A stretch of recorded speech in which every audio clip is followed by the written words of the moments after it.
আসলে ব্রা পরার উদ্দেশ্য মেন হচ্ছে আমরা যারা সবাই কম বেশি সবারই উদ্দেশ্য যে আমাদের ব্রেস্টকে সাপোর্ট দেওয়া, যেন ব্রেস্টটা সাপোর্টে থাকে। ব্রেস্টে একটা নিজস্ব ওয়েট আছে, সেই ওয়েটটা সবসময় যদি ঝুলে থাকে তাহলে একটা চেস্ট ওয়ালে পেইন হয়। এই পেইনটার জন্য অনেক সময় রোগীরা ম্যাস্টালজিয়া নিয়ে আসে। এখন আমরা যদি সঠিক মাপের একটা ব্রা পরি তাহলে ব্রেস্টকে সাপোর্ট দেওয়া হবে, কিন্তু যদি এটা খুব টাইট পরি তাহলে যেটা হবে ব্রেস্টে একটা প্রেশার হবে, ব্রেস্টে একটা আনওয়েল ফিল করবে।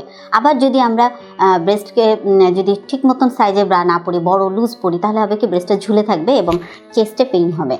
এই জন্য আসুন আমরা সঠিক মাপের সঠিক সাইজের ব্রা পরতে হবে, তাতে আপনার ব্রেস্টে যে ওয়েট রিলেটেড পেইনগুলো এগুলো হবে না। তাহলে অহেতুক আপনার পেইন হয়, আপনার কষ্ট, এবং অহেতুক আপনার এই কষ্ট থেকে একটা ক্যান্সারের ভীতি, এগুলো থেকে আপনি মুক্ত থাকতে পারবেন।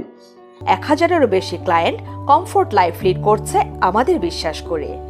জীবন থেকে ঘামের দুর্গন্ধ, অস্বস্তি কিংবা ব্যাক পেইন দূর করতে এখনই অর্ডার করুন আপনাকে সেফ ও কমফোর্ট রাখার বেস্ট সলিউশন।